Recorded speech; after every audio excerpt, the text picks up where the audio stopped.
খবর সংযোগে আপনাদের স্বাগতম। আজকের অনুষ্ঠানে আমরা আলোচনা করব তিনটি গুরুত্বপূর্ণ আন্তর্জাতিক খবর নিয়ে। ইউক্রেনে রাশিয়ার সামরিক অগ্রযাত্রা, ট্রাম্পের পরমাণু নিরস্ত্রীকরণ প্রস্তাব আর যুক্তরাষ্ট্রের সর্বাধুনিক পরমাণু বোমা পরীক্ষা। চলুন শুরু করা যাক। শুরু করার আগে আপনাদের জন্য একটি সুসংবাদ। খবর সংযোগের কমেন্ট প্রতিযোগিতা। এই ভিডিওতে আমি আপনাদের জন্য একটি প্রশ্ন রাখছি। প্রশ্নটি হলো, এই সপ্তাহে আমরা যে তিনটি মূল খবর নিয়ে আলোচনা করেছি তার মধ্যে আপনার কাছে সবথেকে গুরুত্বপূর্ণ কোনটি ছিল? নিয়মাবলীগুলি আমি আপনাদের জানিয়ে দিচ্ছি। আপনাকে অবশ্যই আমাদের চ্যানেলটি সাবস্ক্রাইব করতে হবে, এই ভিডিওতে লাইক দিতে হবে এবং প্রশ্নের সঠিক সেরা উত্তরটি কমেন্ট বক্সে জানাতে হবে। আপনার কমেন্টের সঙ্গে অবশ্যই হ্যাশট্যাগ খবর সংযোগ গিফট হ্যাশট্যাগটি ব্যবহার করতে হবে। সব থেকে রেগুলার কমেন্টেটরের মধ্যে 5 জনকে বেছে নেওয়া হবে। সময়সীমা হচ্ছে আগামী বৃহস্পতিবার 20 তারিখ পর্যন্ত আপনারা কমেন্ট করতে পারবেন। ফলাফল ঘোষণা করা হবে আমাদের শনিবারের ভিডিওতে।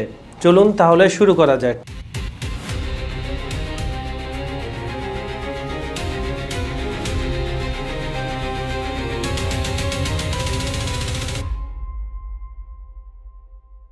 আজকের প্রথম খবর ইউক্রেন থেকে। ইউক্রেনের অন্যতম কৌশলগত শহর পোকরোভস্ক এখন রাশিয়ার 3 দিক থেকে আক্রমণের মুখে পড়েছে। এই শহরটি কেন এত গুরুত্বপূর্ণ এবং রাশিয়ার কৌশল কি তা বোঝার চেষ্টা করি। প্রথমত, পোকরোভস্ক শুধু একটি শহর নয়, এটি একটি গুরুত্বপূর্ণ লজিস্টিক সাপোর্ট বা হাব। এখানে রেল ও সড়ক যোগাযোগের মূল কেন্দ্র রয়েছে, যার মানে এই শহর নিয়ন্ত্রণে থাকলে সামরিক সরবরাহ ও যোগাযোগ ব্যবস্থা সহজ হয়ে যাবে যারা এই জায়গাটা নিয়ন্ত্রণ করবে। রাশিয়া এই দিক থেকে গুরুত্বপূর্ণ রাস্তাগুলো নিয়ন্ত্রণ করছে। এটি ইউক্রেনের প্রতিরক্ষা লাইনকে একেবারে দুর্বল করার একটি কৌশল।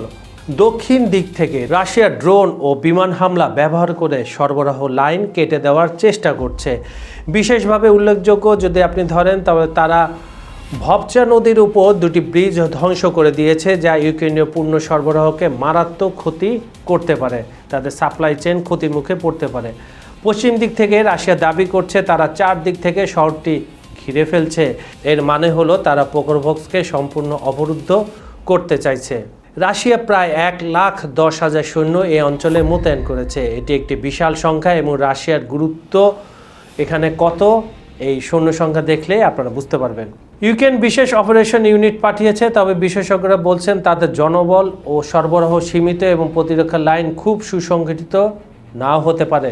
কেন এটি গুরুত্বপূর্ণ? যদি রাশিয়া পোকরোভস্ক দখল করতে পারে তাহলে এটি শুধু একটি শহর হারানো নয়, এটি হবে একটি লজিস্টিক স্প্রিংবোর্ড, যেখান থেকে রাশিয়া ডনেক্স এবং আরও গভীরে প্রবেশ করতে পারবে।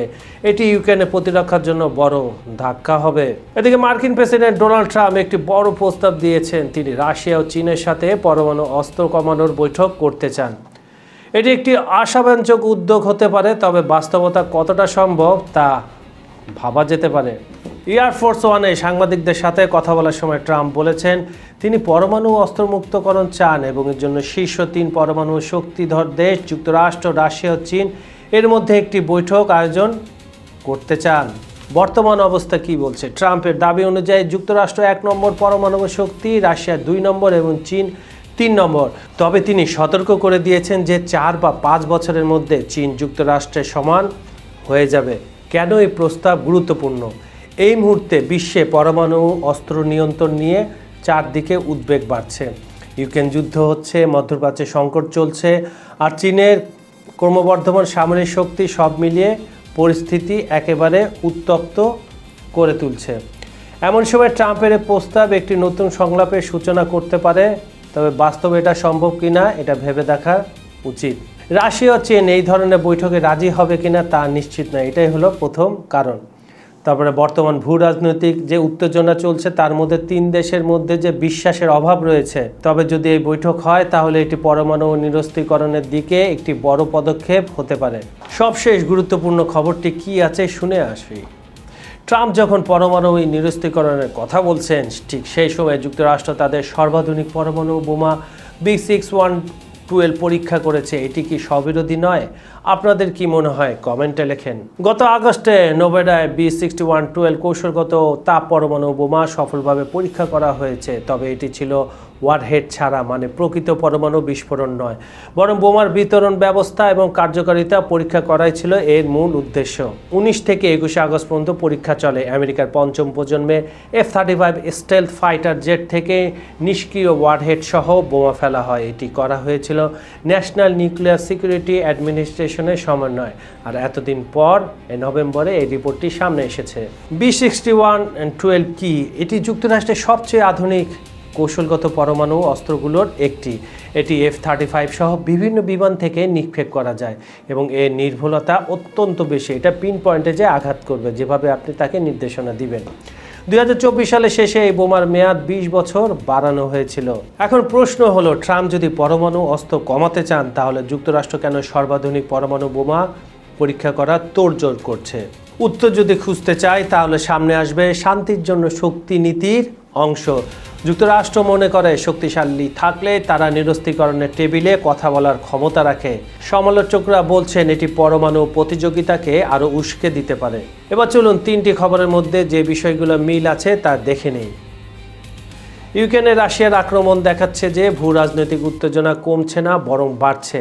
পোকরভক্স দখল হলে এটি ইউক্রেনের জন্য বড় বিপর্যয় হবে এবং যুদ্ধের মোড় ঘুরে যেতে পারে।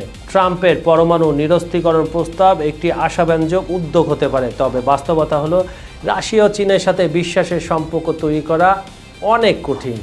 অতীতে এ ধরনের অনেক ইতিহাস রয়েছে, বিশেষ করে যখন ইউক্রেনে যুদ্ধ চলছে এবং তাইওয়ান নিয়ে চীনের সাথে আমেরিকার উত্তেজনা চরম পর্যায়ে রয়েছে। যুক্তরাষ্ট্রে B6112 পরীক্ষা দেখাচ্ছে যে পরমাণু অস্ত্রের প্রতিযোগিতা এখনও চলছে। ট্রাম্পের নিরস্ত্রীকরণ প্রস্তাব সত্ত্বেও যুক্তরাষ্ট্র তার সামরিক শক্তি বাড়াচ্ছে, যা একটি জটিল মেসেজ পাঠাচ্ছে তার শক্তিধর প্রতিপক্ষকে। আজকের 3টি ঘটনায় বোঝা যাচ্ছে বিশ্ব এখন অস্থিতিশীল। একদিকে যুদ্ধ চলছে, অন্যদিকে পরমাণু প্রতিযোগিতা বেড়েই চলেছে। তবে ট্রাম্পের প্রস্তাব যদি বাস্তবায়িত হয়, তাহলে এটি বিশ্ব শান্তির দিকে একটি বড় পদক্ষেপ হতে পারে। তবে সেজন্য প্রয়োজন রাজনৈতিক সদিচ্ছা এবং পারস্পরিক আস্থা এবং বিশ্বাস। দর্শক, এই ছিল আজকের আন্তর্জাতিক সংবাদ বিশ্লেষণ। খবর সংযোগের এই বিশ্লেষণমূলক অনুষ্ঠানটি আপনাদের কেমন লাগছে কমেন্টে জানান। ভিডিওগুলো লাইক, কমেন্ট ও শেয়ার করুন এবং খবর সংযোগের ইউটিউব চ্যানেলটি সাবস্ক্রাইব করে রাখুন। আপনারা পৃথিবীর কোন প্রান্ত থেকে আমাদের অনুষ্ঠান দেখছেন কমেন্টে জানান। আমি কাজল হায়দার আপনাদের কাছ থেকে বিদায় নিচ্ছি, তবে কথা দিচ্ছি আগামীকাল আবার দেখা হবে একই সময় একই চ্যানেলে, তবে টপিক হবে ভিন্ন। সবাই ভালো থাকবেন, সুস্থ থাকবেন। ধন্যবাদ সবাইকে।